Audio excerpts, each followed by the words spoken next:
दोस्तों, तो जैसे कि आपको पता है यूपी पीईटी का एग्जाम आने वाला है और उसमें खासकर डीआई का एक अच्छा खासा पोर्शन है। तो आज हम एक क्लास शुरू कर रहे हैं डीआई की। कंप्लीट डीआई बताने वाला हूं, जो अच्छे अच्छे क्वेश्चन है उसे बताऊंगा, उसे डिस्कस करूंगा आपके सामने। तो पहले क्वेश्चन से शुरू करेंगे। देखिए, डीआई कई तरह के होते हैं। बार ग्राफ होता है, पाई चार्ट होता है और टेबल वगैरह देखें, हिस्टोग्राम वगैरह, बहुत सारे डीआई होते हैं। तो एक एक करके सभी को डिस्कस करेंगे, ठीक है। आसान से शुरू करेंगे और एंड में हाई लेवल तक जाएंगे, ठीक है। सबसे पहले एक आसान क्वेश्चन आपके सामने पाई ग्राफ से, ठीक है। चलिए, क्वेश्चन में क्या बोलता है, क्वेश्चन आपके सामने लिखा होगा। देखिए, पहला क्वेश्चन पढ़िए। मिस्टर राव, ये जो देखिए इधर बना हुआ जो है ना, पूरा मैं नहीं बना रहा, आपने आप समझ जाना। ये जो पूरा है ना, ये जो पूरा एंगल, अभी इसमें कितने भी डिवीजन बने हो, कितने भी पार्ट बने हो, तो आप समझ जाना कि ये जो पूरा एंगल है ना, ये 360 डिग्री का होता है। क्वेश्चन दो तरह के बनेंगे, एक तो कभी डिग्री में दे देगा या फिर वो दे देगा प्रतिशत में, ठीक है। तो अगर प्रतिशत में देता है तो पूरा जो है ना वो 100% मानना है। हमें पूरा जो है वो 100% मानने के, अगर वो परसेंट में देगा। अगर वो डिग्री में देता है तो ये पूरा जो है वो 360 डिग्री मान के चलेंगे, ठीक है। बात ध्यान रखनी है कि अगर परसेंटेज में हो तो 100% मानना है पूरा, और अगर डिग्री में दे दे तो 360 डिग्री पूरा मान के चलना है, ठीक है। तो यहाँ पे क्वेश्चन में क्या दिया हुआ है, क्वेश्चन पढ़ो। क्वेश्चन में दिया हुआ है डिग्री में, ठीक है। अब डिग्री में सारा डिवाइड कर रखा है इसने, तो टोटल 360 डिग्री मान के चलना है, ठीक है। पहला क्वेश्चन अगर हम पढ़े, मिस्टर राव अपनी आय के कितने प्रतिशत की बचत करते हैं, ठीक है। तो अपनी आय के कितने प्रतिशत बचत करते हैं, तो हमारा ध्यान सबसे पहले कहाँ जाना चाहिए, बचत पे। तो बचत कितनी है, 108 डिग्री। देखिए, बचत कितनी है, 108 डिग्री। और हमें पता है कुल इनकम कितनी है, कुल आय अभी अभी बताया था, कुल आय क्या होती है, 360 डिग्री। जब क्वेश्चन डिग्री में हो तो पूरा एंगल 360 डिग्री मान के चलना है। तो कुल आय अगर 360 है, उसमें से 108 वो बचत कर रहा है, तो बचत परसेंट कितना हुआ, बचत प्रतिशत कितना हुआ।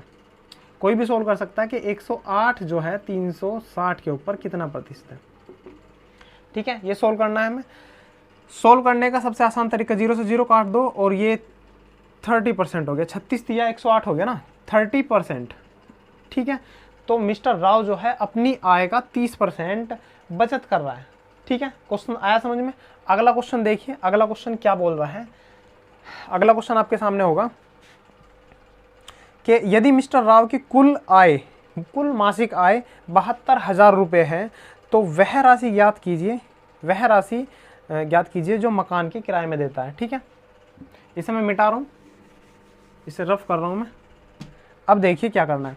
72,000 जब पूरे उसने बता दिया कि 72,000 रुपये जो है वो पूरी इनकम है उसकी एक मंथ की, ठीक है।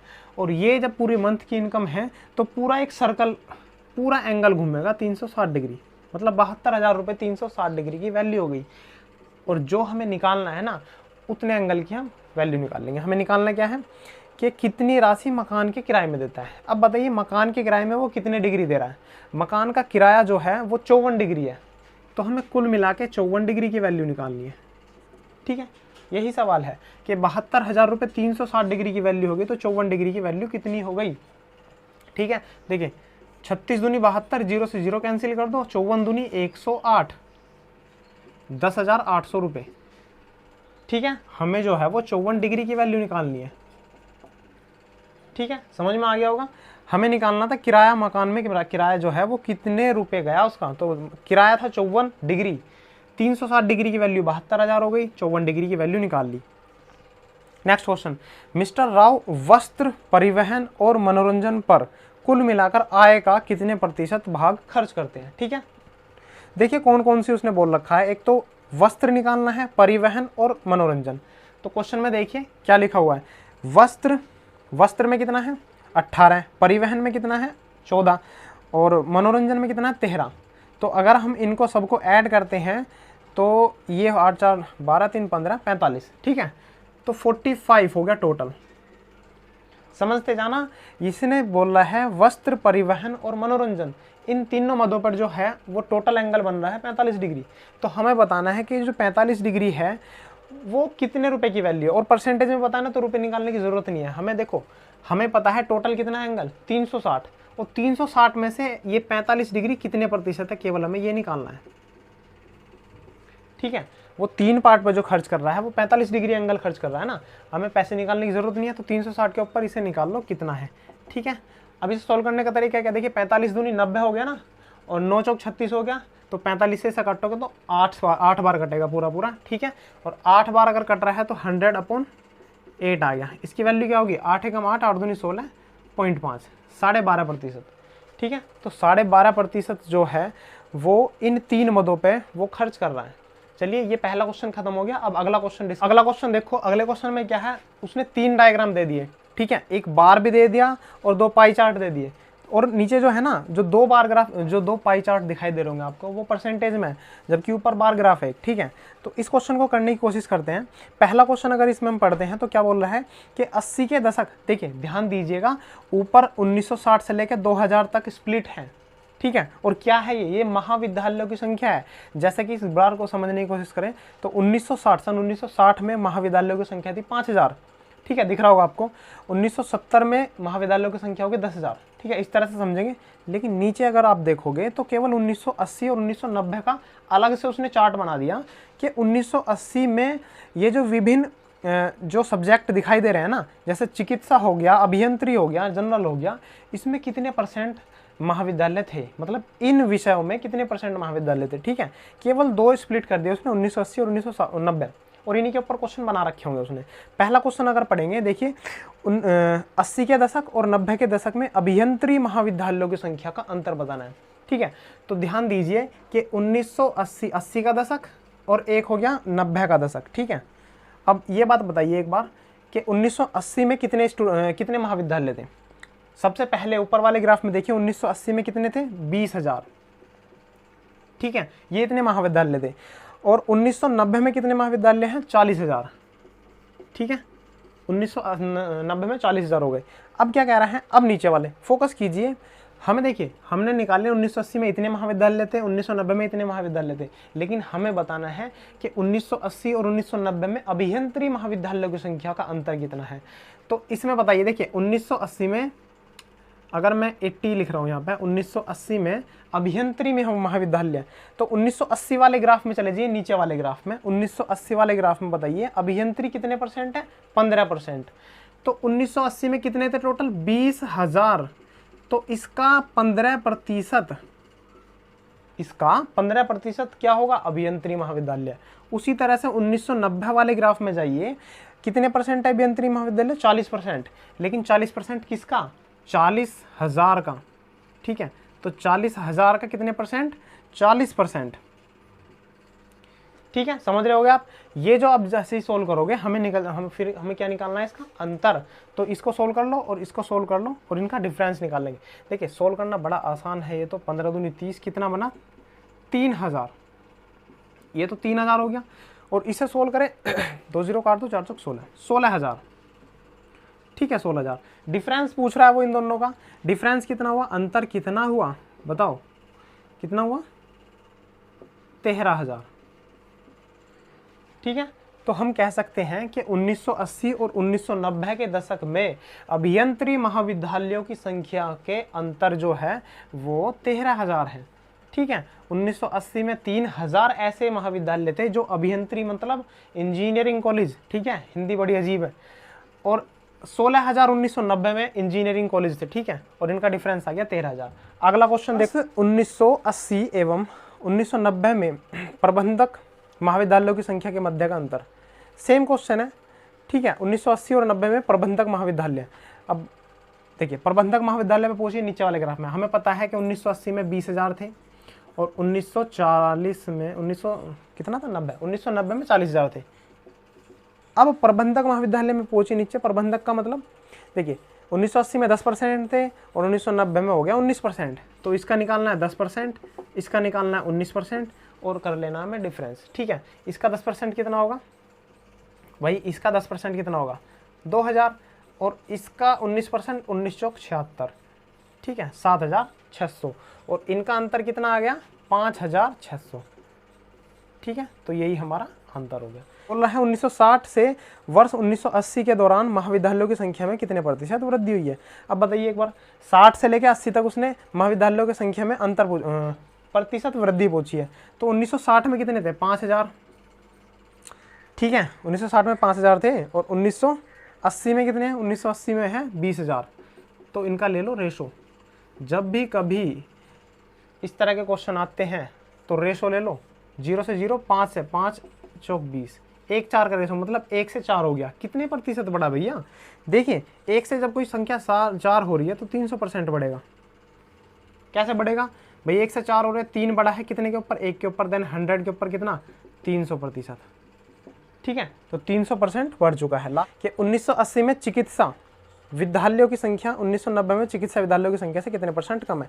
यार फिर वही क्वेश्चन आ गया 1980 और 90 वाला। देखिए 80 में सबसे पहले हमें पता था 80 के दशक में कितना था, 20,000, और 90 के दशक में क्या था, 40,000। अभी देखा हमने सबसे ऊपर वाले ग्राफ में, वो बोल रहा है इस बार चिकित्सक महाविद्यालय। चिकित्सा महाविद्यालय में पहले में 12% है, 12% है, और दूसरे वाले में कितने हैं, 1990 वाले में कितने % है, चिकित्सा देखते हैं 8% है।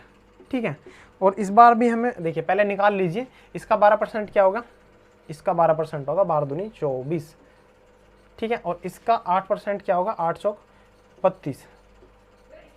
ठीक है, ये 2400 हो गया, ये 3200 हो गया। अब वो पूछ रहा है कि 80 में चिकित्सा महाविद्यालयों की संख्या और 90 में चिकित्सा महाविद्यालयों की संख्या से कितना % कम है।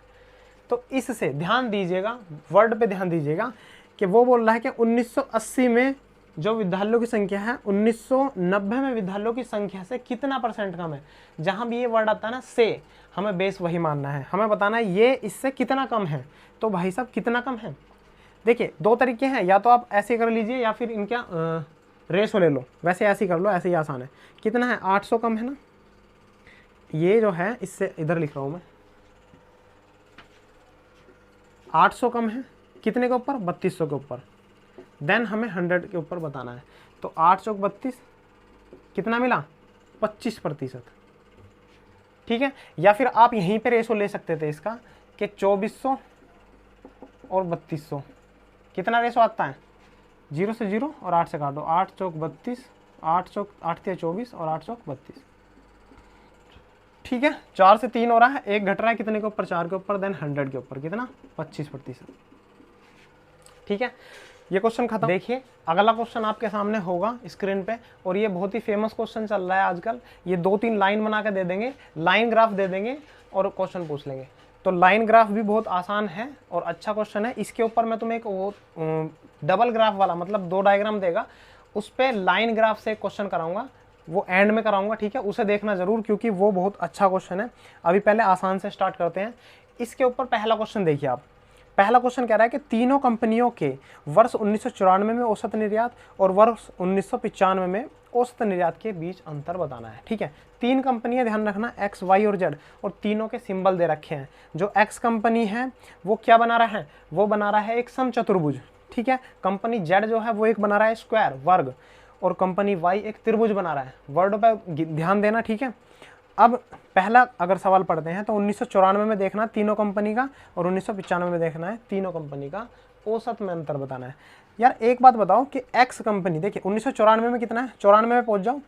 जो 1994 में अगर देखते हैं, देखिए ध्यान से देखना, 1994 और 1995 में ये जो कंपनी हमारी कौन कौन सी कंपनी है, ये तो एक तो एक्स कंपनी और एक वाई कंपनी। एक्स और वाई कंपनी का अगर तुम योग देखोगे ना तो कितना बैठ रहा है, 100। इसका भी 100 बैठ रहा है और इसका भी 100। एक्स और वाई, ध्यान देना, एक्स और वाई का, ठीक है, जोड़ के देख लो, 100 100 मतलब 40 60 40 60। तो जब इनका अंतर करेंगे तो ये तो कट ही जाना है।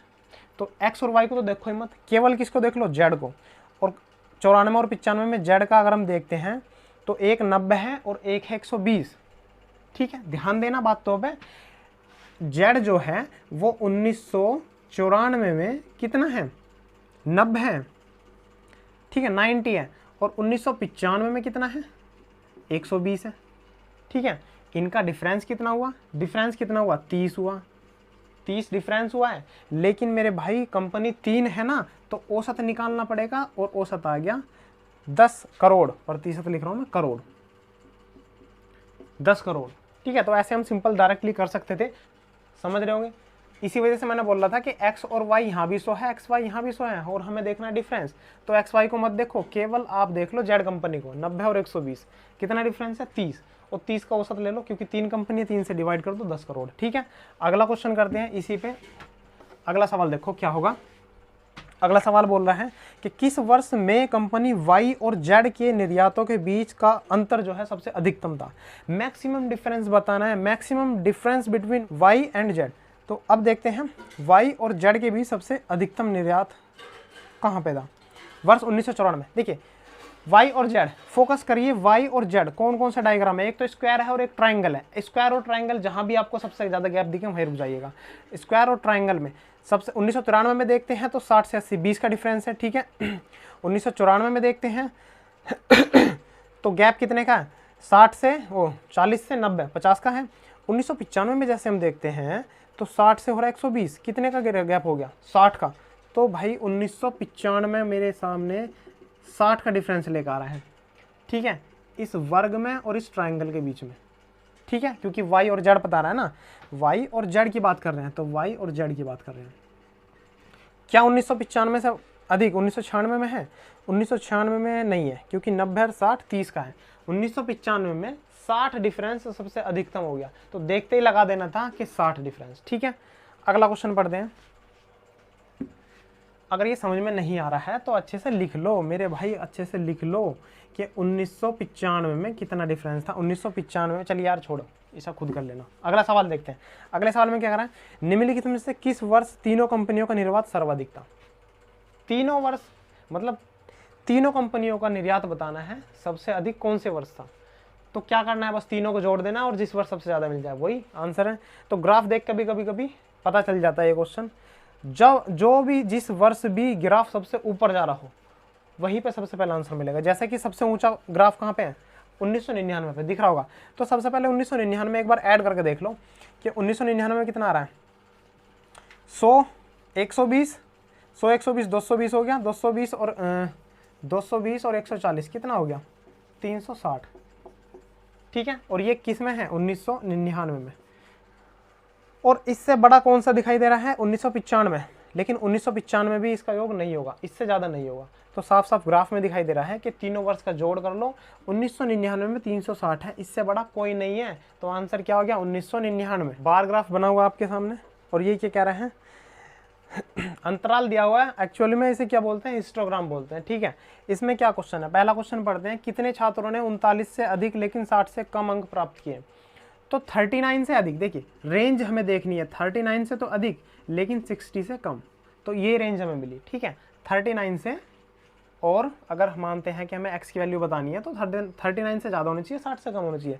तो जैसे अब थोड़ा सा ऑब्जर्व करो इस ग्राफ को, तो क्या मिलेगा, 39 से अधिक का मतलब क्या, 39 तो होगा नहीं, मतलब 40 होगा, 40 होगा या 40 से ज़्यादा होगा, लेकिन 60 भी नहीं होगा, 60 से कम होगा। ठीक है, 60 से ज़्यादा मत पहुँच जाना। तो इसके बीच में कौन कौन से नंबर आ रहे हैं, देखिए जो अगर मैं 40 के बाद लेता हूँ तो शुरू के दो ग्राफ छोड़ देने हैं, क्योंकि शुरू का है 20 से 30, दूसरा है 30 से 40, ये तो छोड़ देने हैं।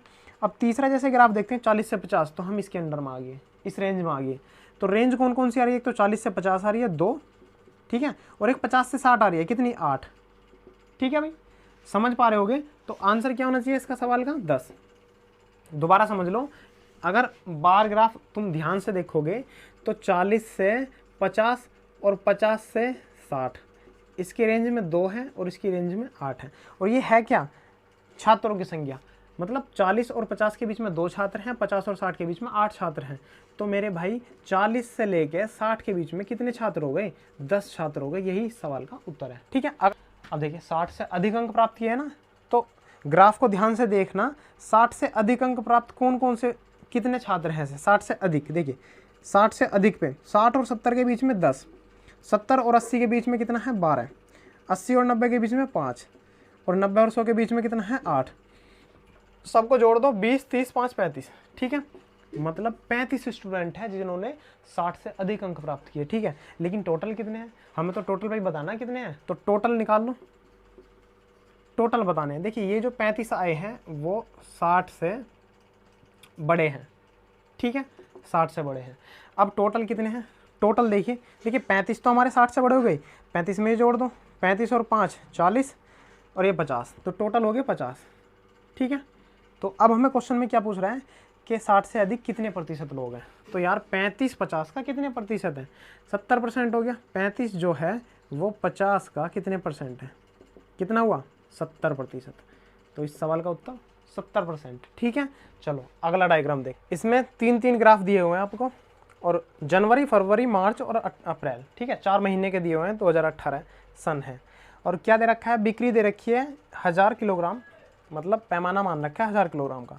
ठीक है, तो क्वेश्चन पढ़ेंगे, पिछले महीने की तुलना में मार्च 2018 में बी की वृद्धि दर और सी की वृद्धि दर में अनुपात बताना है। हमें बताना है अनुपात वृद्धि दर में। ठीक है, और ये बताना है मार्च का। ठीक है, ऊपर लिख रहा हूं, मार्च का वृद्धि दर बताना है, मार्च। ठीक है, सबसे पहले बताइए कि मार्च में बी और सी का बताना है ना, तो पहले बी पे फोकस करो। ध्यान रखना, बी बीच वाली लाइन है और सी लास्ट वाली लाइन है। तो मार्च 2018 में कितना हुआ, बी कितना था, 9 था, पहले कितना था, 7 था। तो बी जो है वो 7 से कितना हुआ, 9 हो गया। ठीक है, और सी जो है वो 5 से हो गया कितना मेरे भाई, 5 से हो गया 8। तो इनके वृद्धि दर निकाल के उनका रेशो लेना है। तो जो रेशो हमें निकालना है, बी अनुपात सी निकालना है। ध्यान रखना, बी में वृद्धि दर और सी में वृद्धि दर निकालनी है। तो 7 से 9 हुआ, कितने परसेंट बढ़ा, 2 बढ़ा 7 के ऊपर देन 100 के ऊपर। ठीक है, इसका रेशो निकालना है, 5 से 8 हुआ, 3 बढ़ा 5 के ऊपर देन 100 के ऊपर। ठीक है, यही हमारा आंसर है। इसी तरह से लिखना है, रेशो में लिखोगे तो बड़ा आसान पड़ेगा। ठीक है, 100 से 100 कैंसिल हो गया, 7 और 5। जब भी कभी ऐसी सिचुएशन आती है तो अपोन में जो संख्या है उनका एलसीएम लेते हैं और गुना कर देते हैं। ठीक है, 7 5 35, तो 5 की गुना ऊपर करोगे 10 और 7 या 21। ठीक है, 10:21 इस सवाल का उत्तर है। उस पर देखिए अगला सवाल देखिए। अगले सवाल में एक टेबल दी हुई है, खर्च का प्रकार दिया हुआ है और इधर वर्ष दिए हुए 1998 से 2002 तक। ठीक है, क्वेश्चन क्या कर रहा है कि कंपनी द्वारा 1998 से 2002 तक ऋण पर व्यय नहीं ब्याज, ऋण पर ब्याज की औसत राशि बतानी है लाख रुपए में। ठीक है, ऑब्वियसली लाख में ही दिया होगा, जो भी टेबल में दिया हुआ ना ये लाख में है। हमें क्या करना है, 1998 से 2002 तक ऋण पर ब्याज की। देखिए ऋण पर ब्याज वाली टेबल पे जाइए, सेकंड लास्ट, उधर से दूसरे नंबर की, ऊपर लिखा हुआ है ना ऋण पर ब्याज, तो उस टेबल पे फोकस कीजिए और उस टेबल पे दिया हुआ है जितनी भी है ना 1998 से 2002 तक के सभी को ऐड कर दीजिए। और 1998 से 2002 तक कितनी वर्ष बनी, 5 वर्ष, 5 से डिवाइड कर दीजिए, वही हमारा औसत होगा। तो हमारा परम कर्तव्य है इन सभी को ऐड करना। तो ऐड करेंगे हम, ऊपर से ऐड करेंगे, 4 4 16, 4 3 12, 12 5 17, 17 और 6 23, 23 का 3 हो गया, कैरी आ गया 2, 5 6 7 8, 8 6 14, 14 और 9 23, 3 आ गया कैरी, 2 आ गया कैरी, 4 5 6 7, 7 4 11, 11 3 14, 14 और 4 18। ठीक है, 183.3, इसको डिवाइड कर देना 5 से। ठीक है, तो 5 थी 15 और 3 कैरी 5 छंग 30। ठीक है, 3 कैरी 5 छंग 30, फिर 3 कैरी 5 छंग 30, तो लगभग ऐसे ही रहेगा। ठीक है, आगे चलता रहेगा। 0.666, ऑप्शन नंबर 4 की अगर मैं बात करता हूँ, ग्राफ पे ध्यान दीजिएगा, 2005 की अगर बात करता हूँ तो सीडी का उत्पादन कितना था। देखिए यहाँ पे इसने बार के ऊपर नंबर नहीं लिखा है, तो हमें पता कैसे चलेगा, हमें पता कैसे चलेगा कि कौन सा नंबर कितना है। तो ध्यान से देखना, सबसे पहले गैप देखो, इधर ये जो इधर लाइन बनी हुई है ना, इसमें गैप कितना है, 0 5 10 15। ठीक है, तो अगर मान के चलो, सपोज करो कि इधर से है ना कोई भी यहाँ पे 0 लिखा पे हुआ है, यहाँ पे 5 और यहाँ पे 10, तो कोई संख्या अगर यहाँ पे आ रही है ना, कोई बार यहाँ पे आ रहा है, तो ध्यान देना वो बिल्कुल 5 और 10 के मिडल में आ रहा है, और मिडल का मतलब 7.5 होगा वो, इस चीज़ का ध्यान रखना है। ठीक है, बस यही इस ग्राफ में समझने का था, और यही इसे को देख कर ना बच्चे क्वेश्चन गलत कर देते हैं। तो पहला क्वेश्चन अगर हम पढ़ते हैं तो पहले क्वेश्चन में क्या बोल रहा है कि कंपनी द्वारा 2006 और 2008 में तैयार सभी उत्पादों को मिलाकर कुल कितनी संख्या थी, टोटल उत्पाद बताने हैं कितनी संख्या हुए। ठीक है, कौन से वर्ष है, 2006 और 2008। ठीक है, तो सबसे पहले 2006 पे फोकस करो। देखिए CD ब्लैक वाला पार्ट है, तो CD कितना था, 10 CD हुआ। उसके बाद आया पेन ड्राइव कितना है, 5 और 10 के बिल्कुल मिडल में है, तो 7.5। यही तो लॉजिक है बस इसमें। ठीक है, और 2006 की बात कर रहे हैं, तो अब लास्ट देखिए कीबोर्ड कितना है, 15, कीबोर्ड है 15। उसी तरह से 2008 पे फोकस कीजिए, CD कितनी है, 25, CD 25 हो गई, और उसके बाद पेन ड्राइव हो गया 30, और लास्ट में जो हमारा कीबोर्ड है वो हो गए 20। ठीक है। तो इसका ऐड कितना हो गया, इसको जोड़ दो, 25 और 7 32.5, ठीक है। अगर इसको ऐड करोगे तो ये 55, 55 और 75, ठीक है। तो जब इसको ऐड करोगे तो 5.7 और 107, ठीक है, ठीक है मेरे भाई। लेकिन ये ग्राफ में है ना, अभी ग्राफ अगर तुम ध्यान से देखोगे तो उसमें बोल रखा है, अच्छा कट रहा होगा लेकिन कोई बात नहीं, ऊपर लिखा हुआ था कि उत्पादन जो है वो 1000 में है, उत्पादन 1000 में है, ठीक है। और अगर 1000 में है तो ये इतने भी 1000 है, इसका मतलब क्या है कि इसे पैमाना मान रखा है इन्होंने 1000, 1.1000, तो 107.5 गुना 1000 हमें करके टोटल निकालना पड़ेगा, कितना हुआ 107500, इतने हमारे उत्पाद बने टोटल, ठीक है। समझ रहे होंगे आप, ठीक है। अगला क्वेश्चन पढ़िए, सभी वर्षों में कंपनी द्वारा तैयार पेन ड्राइव को कुल मिलाकर कितनी उनकी औसत संख्या बतानी है, मतलब पेन ड्राइव की सभी वर्षों में औसत संख्या बतानी है कितनी है।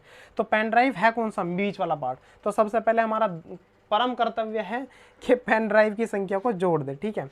तो पेन ड्राइव की संख्या को अगर हम ऐड करते हैं तो 15, देखिए कौन से पहले वर्ष 2005 में 15 है, फिर है 7.5, उसके बाद है 15, फिर उसके बाद है 30, और फिर उसके बाद लास्ट में देखिए मिडल में है बिल्कुल 15 और 20 के, ध्यान देना बिल्कुल 15 और 20 के मिडल में है, तो 17.5 होगा, ठीक है। जब इनको ऐड करेंगे तो क्या मिलेगा, देखिए सबसे पहले पॉइंट वालों को हटा दो, या ऐसे कर लो 15 15 30 30 और 30 60 60, तो ये हो गया। और जब इन दोनों को जोड़ोगे आप तो ये बनेगा 18 18 और 7 25, ठीक है। तो कितना बना 85।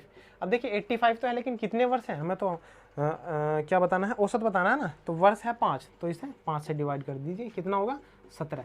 लेकिन फिर से मैं वही कहूँगा कि जो 17 है वो पॉइंट है, लेकिन उसने एक पॉइंट की वैल्यू 1000 बोल रखी है, तो इसमें क्या करना है, नंबर निकालने हैं तो 1000 से गुना करना पड़ेगा। तो कुल मिला के 17,000 औसतन 17,000 वो पर ईयर क्या बना रहा है, पेन ड्राइव, ठीक है। तो 17, देखिए 2008 की बात कर रहा है, 2008 में कंपनी द्वारा तैयार की गई सीडी और पेन ड्राइव, देखिए 2008 में पहुंच जाओ, 2008 में सीडी और पेन ड्राइव, सीडी कितनी है 2008 में 25 है, ठीक है।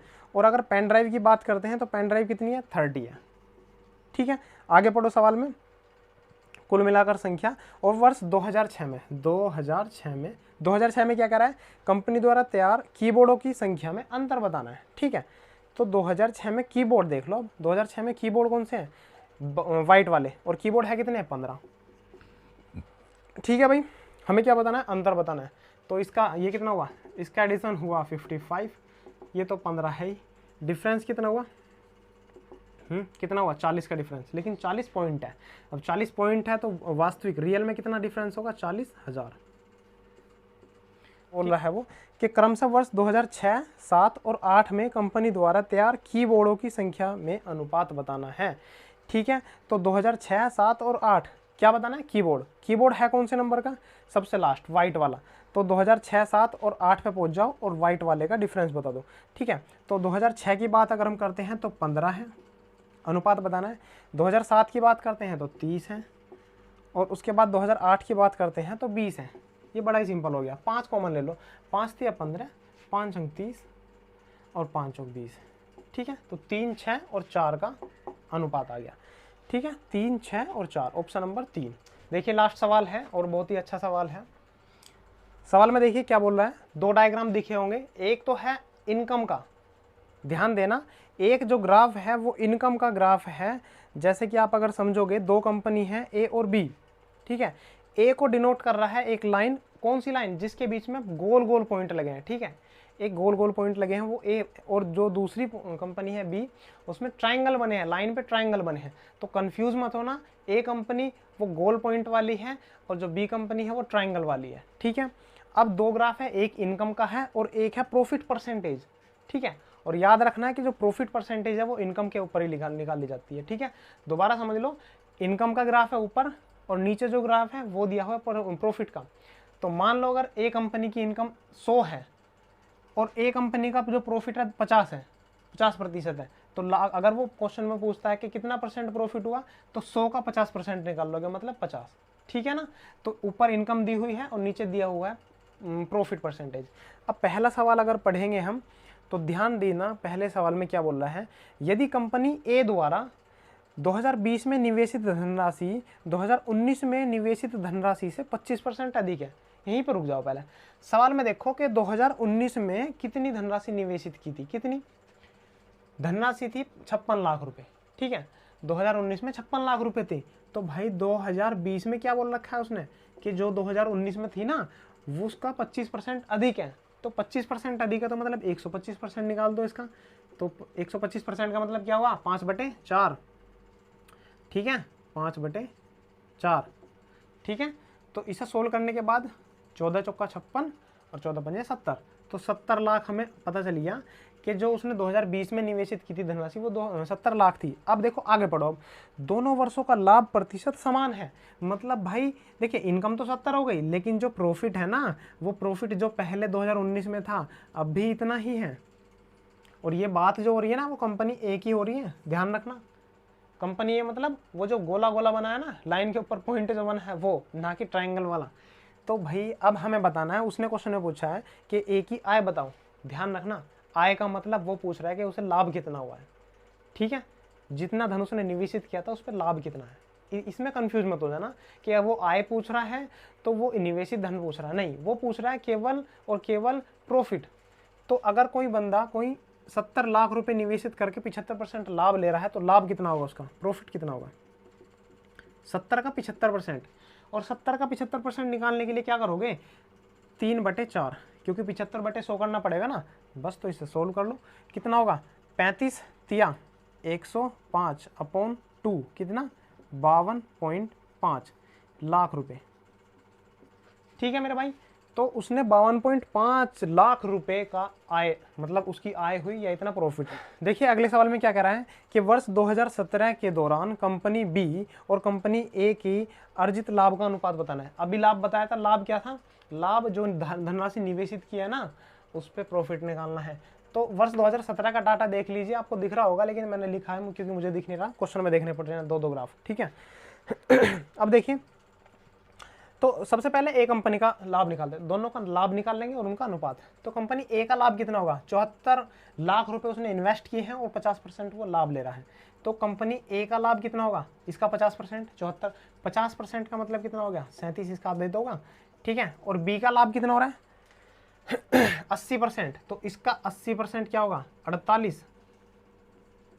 भाई 8 सिंग 48 और 2 जीरो कैंसिल हो गए उसमें, बस इसी का तो बताना था हमें। ये कितना आसान क्वेश्चन है बताओ, 37 का रेशो 48 के साथ, ठीक है। अच्छा ध्यान देना, उसने बोल रखा है बी का ए के साथ बताना है, तो ये कंफ्यूजन बहुत ज़्यादा हो सकती है कि उसने बी का रेशो पूछा था ए के साथ, ना कि ए का बी के साथ। तो रेशो जो मिलेगा ना वो 48/37 मिलेगा, ठीक है।